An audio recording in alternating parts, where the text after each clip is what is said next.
The Lovers of Stone, Agalmatophilia, statue fetish. It started as a whisper in his mind, a fascination that grew every time he passed by the old museum downtown. Alex had always admired statues. There was something about their cold, unyielding beauty, their frozen perfection, that tugged at something deep within him. He had always been different from his friends, who preferred the soft touch of warm human skin. But for Alex, nothing compared to the way marble caught the light, the way sculpted lips remained poised in eternal silence. The first time he ran his fingers over a Greco-Roman bust, a shiver ran down his spine. The smoothness of the stone felt more intimate than any lover's touch. He fantasized about them coming to life, imagined their cold arms wrapping around him, their lips pressing against his, breathless and unchanging. As he grew older, the obsession deepened. He began visiting wax museums, watching mannequins in department store windows with a hunger he could not explain. He started seeking out life-sized dolls, the kind that could be posed and dressed in the finest fabrics. They were more than objects to him. They were his silent lovers, never aging, never arguing, never leaving. Late at night, he whispered his secrets to them, tracing their rigid forms in the dim glow of his bedroom light. He dreamt of a world where statues could hold him, love him, where he could be turned to stone and remain perfect forever. The idea of immobility thrilled him, the notion of being trapped in time, admired but never touched, like a god in an ancient temple. He wasn't alone in his desires. Online he found others, people who, like him, were drawn to the cold embrace of statues. Some would paint their bodies, standing still for hours, pretending to be sculptures themselves. Others would collect mannequins, dress them, speak to them. Some would even take things further, commissioning artists to create figures in the likeness of people they desired. The world called it strange, but for Alex, it was love. And in his private collection of unmoving lovers, he had everything he ever wanted: perfection, silence, and the eternal beauty of stone. Devoured by desire, vorophilia, vorifetish. Lena's fantasies had always been different from those of the people around her. While others dreamed of candlelit dinners and slow dances, she fantasized about something far more primal, being swallowed whole, consumed completely, disappearing into the warm, dark abyss of another being. It started in childhood, with fairy tales of wolves gobbling up little girls, of giants devouring men whole. But while most children grew out of their fear, Lena's curiosity only deepened.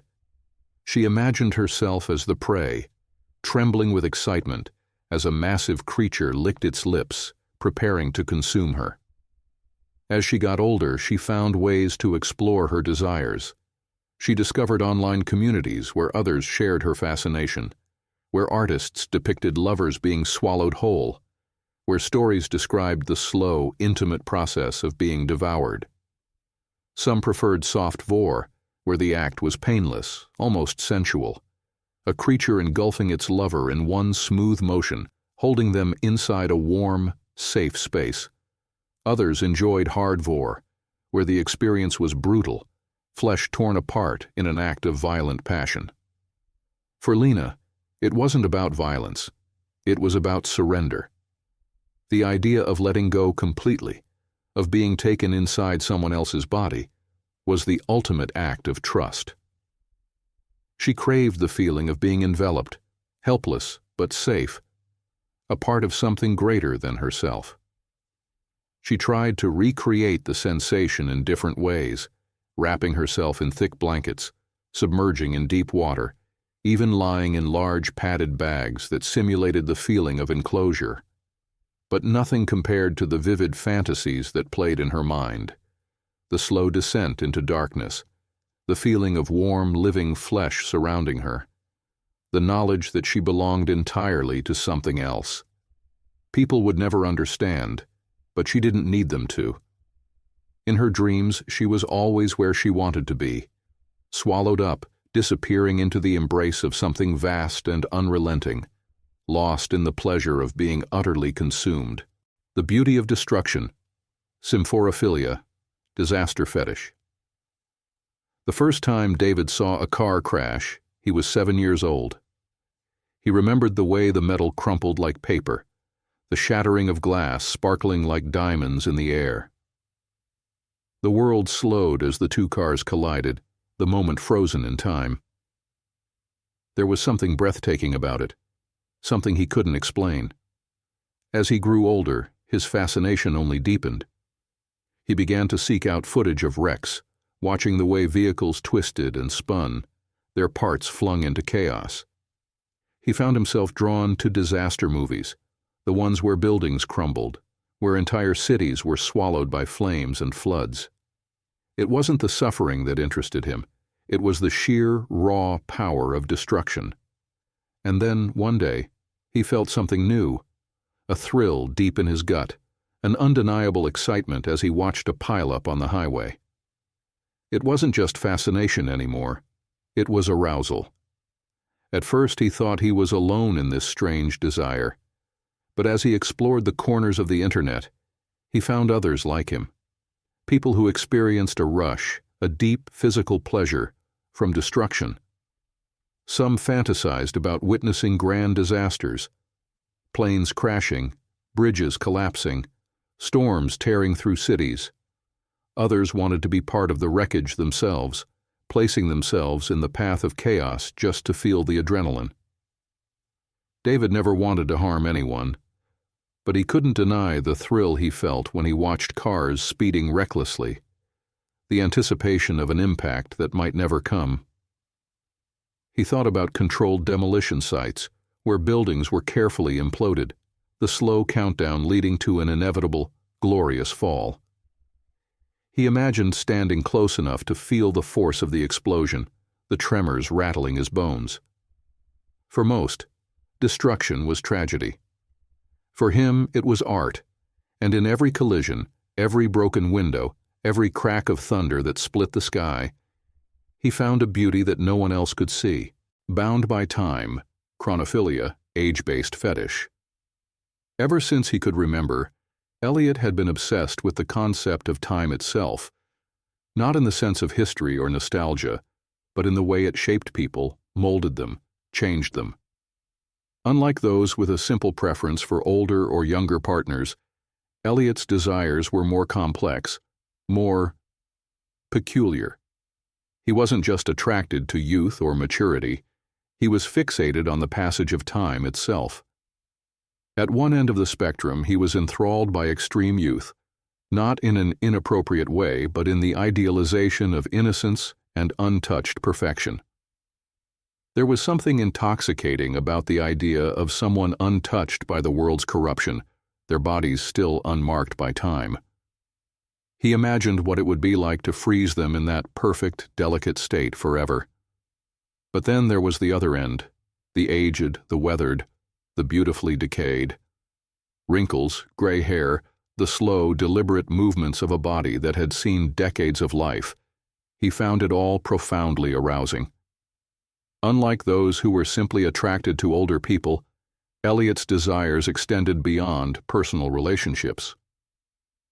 He admired old photographs, faded portraits, wax figures frozen in artificial youth or extreme age, anything that captured a person trapped at a singular moment in time. His fantasies often revolved around accelerated aging or reversal. He imagined lovers growing older before his eyes, their bodies shifting, sagging, transforming into something entirely different. Sometimes he longed for the reverse, watching age melt away, youth restored in an instant, an impossible rewind of life itself. He sought out others like him online, finding those who shared his obsession with the power of time over the body. Some fantasized about partners who aged at an unnatural pace, while others dreamed of being forever trapped in a single moment of youth or decay. For Eliot, time wasn't just a measurement. It was a playground of desire, a ticking clock that whispered both beauty and obsession with every passing second. The lure of the unwashed, Olfactophilia, body odor fetish. Most people shied away from the scent of sweat, from the musky aroma of an unbathed body. For Jenna, however, that scent was intoxicating. It wasn't just arousal, it was addiction. She first noticed it in high school, when she found herself gravitating toward the boys who smelled the most natural, the ones fresh from gym class, their clothes damp with sweat. The clean, artificial scent of cologne and deodorant meant nothing to her. She wanted raw humanity, the scent of exertion, of pheromones, of a body existing in its most primal state. As she grew older, the fetish intensified. She would linger in public transport, subtly inhaling the scent of crowds packed together on a hot summer day. She found herself obsessed with the clothes of her lovers, worn t-shirts, socks, anything unwashed long enough to capture the raw, animalistic aroma of a person's body. For Jenna, sex was incomplete without scent. She wanted her partner drenched in it, unashamed of their natural musk. She found lovers who shared her passion, men who knew better than to shower before seeing her, who understood the way her fingers would clutch at them, desperate to breathe them in. She wasn't alone. The world of olfactophilia was far bigger than she'd imagined. Some people were drawn to the earthy, masculine scent of sweat, while others preferred the sweet and salty mix of feet, armpits, even the most intimate areas. There were communities online where lovers traded worn underwear, socks, and clothing, bottling scent, preserving it, inhaling it like a precious drug. It was more than a fetish. It was a craving, a hunger that could only be satisfied by the unfiltered scent of another human being. When the walls close in, claustrophilia, fetish for small spaces. Most people feared tight, enclosed spaces. They panicked at the thought of being trapped, unable to move, suffocated by walls pressing in from all sides. But for Liam, that was where pleasure began. The first time he realized it, he was a teenager. His friends dared him to hide in a cramped locker for 5 minutes. He expected to feel fear, to struggle with the knowledge that he couldn't escape. But instead, he felt something entirely different. Exhilaration, excitement, a deep warmth spreading through his body. From that moment on, he sought out every small space he could find. He spent nights wedged inside his closet, the walls pressing against his shoulders. He crawled under beds, hid in storage compartments, curled into the smallest corners of his apartment just to feel that sense of entrapment again. When he started dating, things became even more intense. He wanted his lovers to pin him down, wrap themselves around him, lock him in their embrace so tightly he couldn't move. He wanted to be trapped between bodies, buried under weight, buried in sheets, unable to escape. Some nights he would cocoon himself in blankets until there was no way out, his breathing shallow, his body tingling with pleasure. The idea of being locked away, unable to free himself, was the ultimate release. He wasn't alone. He discovered an entire world of claustrophiles, people who craved the same sensation of tight, inescapable spaces. Some enjoyed being bound. Others loved being shut inside lockers, boxes, even coffins. There were places where people paid to be wrapped up so tightly they could hardly breathe, where professional doms specialized in locking their clients in enclosures, watching them squirm with excitement. For Liam, freedom was overrated. He found peace, pleasure, and absolute euphoria in being trapped, his body and mind surrendering completely to the pressure around him. The enchantment of giants, macrophilia, giant fetish. There was nothing more intoxicating to Daniel than the idea of being tiny, helpless, completely at the mercy of something enormous. It was a secret he had carried for as long as he could remember, a desire that had taken root in childhood and refused to let go. It started with fairy tales. Jack and the Beanstalk, the colossal beasts of mythology, towering figures who could crush, dominate, or protect with effortless power. As he grew older, those childhood stories twisted into something far more intimate. He imagined what it would be like to be held in a giant's palm, his entire body small enough to fit between their fingers. The thought sent shivers through him.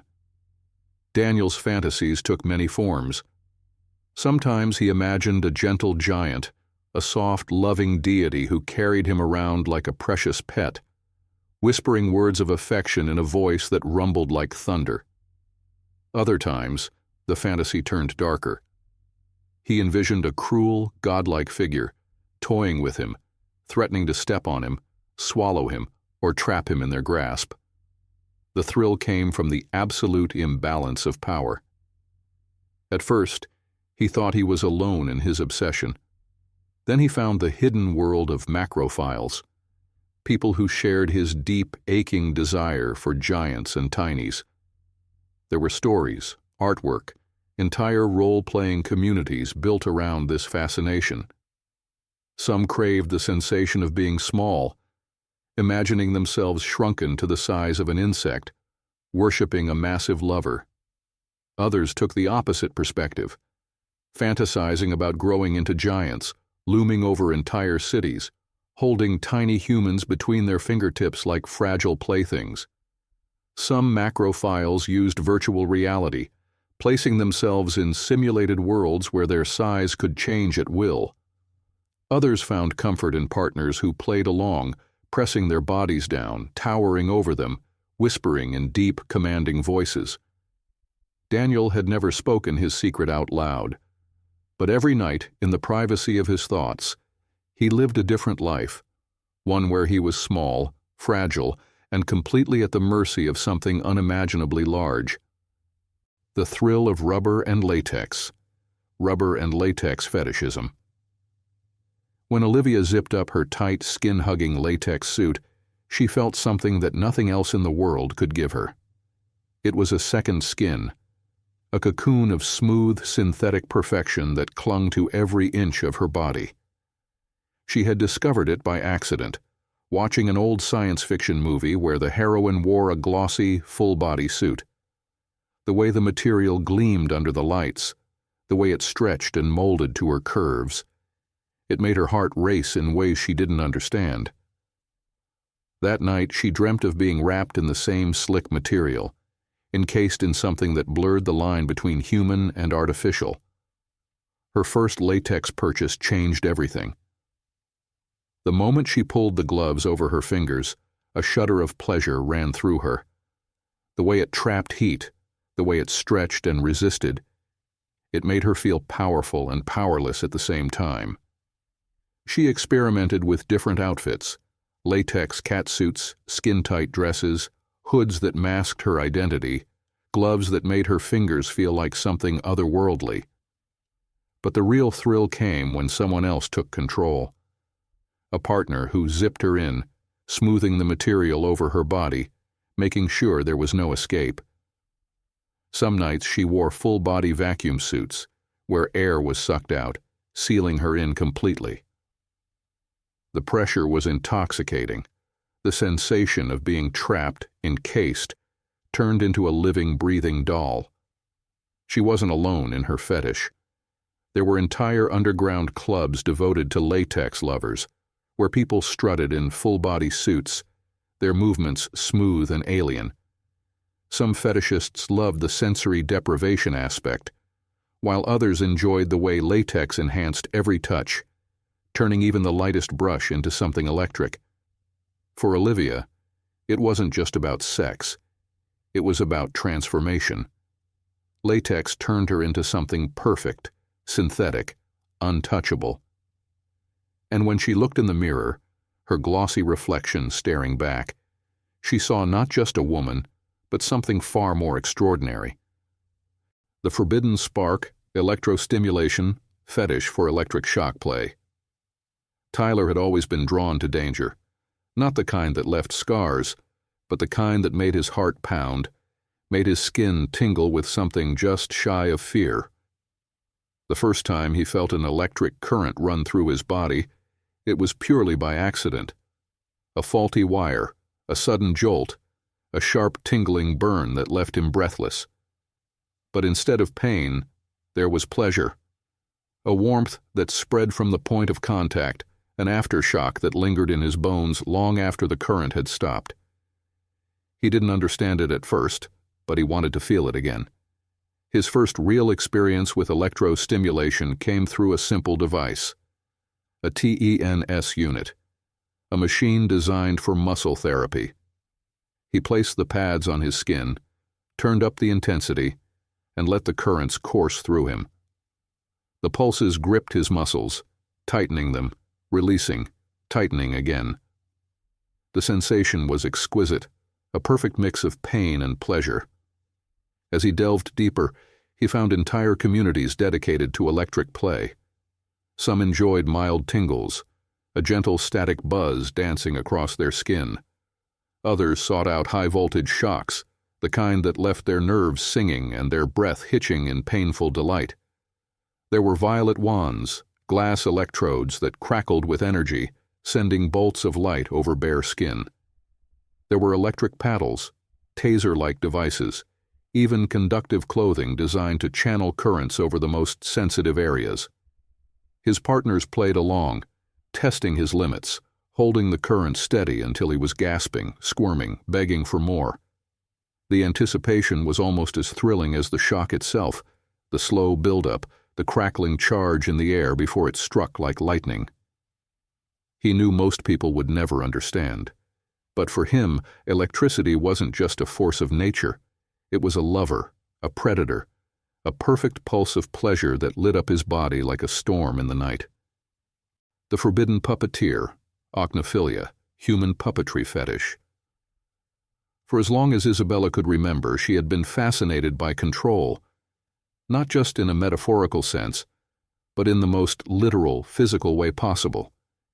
It wasn't enough to tell someone what to do. She wanted to move them, shape them, command them like a living doll. It started in childhood with marionettes, their delicate limbs dangling from thin strings. She loved how effortlessly they obeyed her slightest pull. The feeling of absolute dominance was intoxicating. But as she grew older, her fantasies evolved. She no longer wanted to manipulate wooden figures. She wanted real people, bodies she could bend, position, freeze in place. Her lovers never knew what they were getting into. At first, she eased them in, soft commands, a playful suggestion to hold a pose just a little longer. But soon the desire became impossible to ignore. She wanted them to become her puppets, their bodies under her complete control. Some let her take it further. They wore full-body harnesses, their limbs bound with thin ropes or invisible strings. She controlled every movement, pulling them into elegant, unnatural poses, watching as they struggled to resist the urge to move on their own. She would whisper in their ears, guiding them, commanding them, "Hold still. You're my creation now." For Isabella, nothing was more thrilling than a lover who surrendered completely, their body limp in her grasp, waiting for her to breathe life into them. Some nights she dressed them like mannequins, painting their skin, sculpting them into perfect, obedient dolls. Other nights she used hypnosis, watching as their bodies went slack, waiting for her touch to awaken them again. She wasn't alone in her obsession. There were entire underground clubs dedicated to human puppetry, where submissives willingly became lifeless figures waiting to be controlled. Some enjoyed the stillness, the feeling of being turned into an object, their agency stripped away. Others loved the idea of being fully possessed, their movements dictated by another's will. For Isabella, this was more than a fetish. It was art, a dance between control and submission, where she held the strings, and they, her willing dolls, waited to be played with.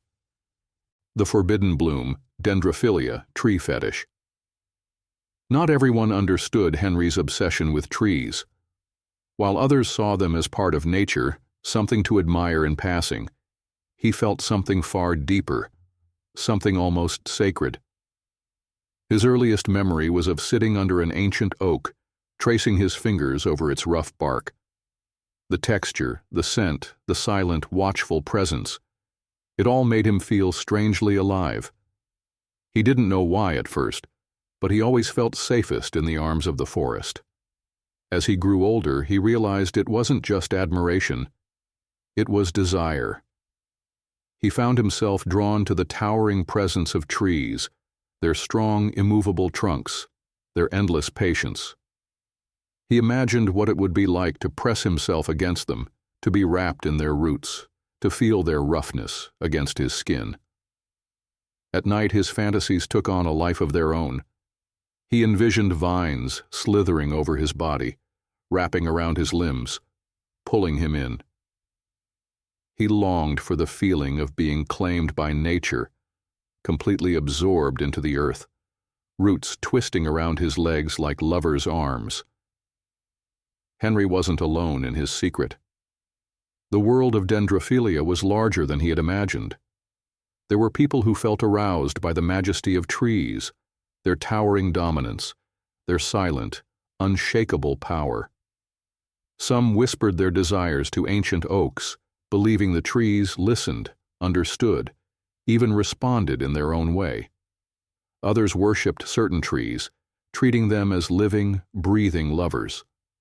Some dendrophiles went further, wrapping themselves in ivy, rubbing against bark, even carving symbols into trees as a form of intimate connection. They believed trees had spirits, old and wise, who could love them back in ways no human ever could. For Henry, trees were not just plants. They were guardians, lovers, and silent, watching deities. And every time he stepped into a forest, he knew he was home. The hunger for fear, phobophilia, fear fetish. Most people ran from fear. For Vanessa, fear was the ultimate aphrodisiac. She had known it ever since she was a teenager when she watched her first horror movie. The moment the killer lurched onto the screen, her heart pounded, not just with terror, but with something else, something deeper, something primal. At first, she thought it was just adrenaline. But as she grew older, she realized the truth. Fear turned her on. The sweat on her skin, the pounding of her heart, the way her breath hitched in her throat. It all sent a rush of pleasure through her. She sought out fear in every form. Haunted houses, horror films, near misses with danger, they all fed her insatiable craving. But it wasn't enough. She wanted to feel fear intimately, personally. She started seeking out lovers who could chase her, pin her down, whisper dark threats in her ear. She wanted to be hunted, cornered, made to tremble in the best possible way. Some nights she and her partner would play out elaborate fear-driven fantasies, where she was the helpless prey, and they the relentless pursuer. It wasn't about real danger. She never wanted true harm. It was about the thrill of helplessness, the way her body reacted when she was afraid but safe, terrified but aroused. She wasn't alone. She found others who shared her fetish, people who craved the sensation of being stalked, trapped, made to shiver in delightful terror.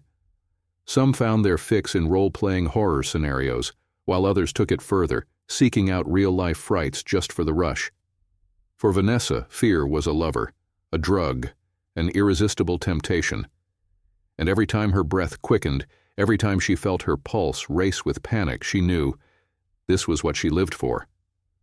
The living doll, automatonophilia, robot and doll fetish. Milo had never been drawn to living, breathing people. There was something unpredictable about them, too much emotion, too much movement.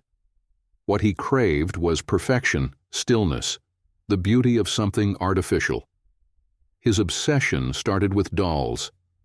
Their blank expressions, their smooth plastic skin, the way their lips remained slightly parted, waiting, unmoving, perfect. He would collect them, dress them, pose them, imagining what it would be like if they could respond to his touch, come to life at his command. But it wasn't enough. He wanted more. That's when he discovered robot fetishism. The idea of a lover who wasn't just a doll but a programmable being, something obedient, something flawlessly mechanical. It thrilled him. He began watching footage of androids, lifelike AI, anything that blurred the line between human and machine. Some nights, he would imagine himself as the machine, his body stiff, his responses robotic. Other times, he fantasized about his partner being a lifeless, programmable entity, waiting for him to turn them on, to control them however he pleased. He wasn't alone. The world of automatonophilia was vast, filled with people who longed for synthetic lovers, lifeless dolls, and mechanical perfection. For Milo, flesh and blood would never compare. His heart belonged to the unblinking, unbreathing beauty of the artificial world.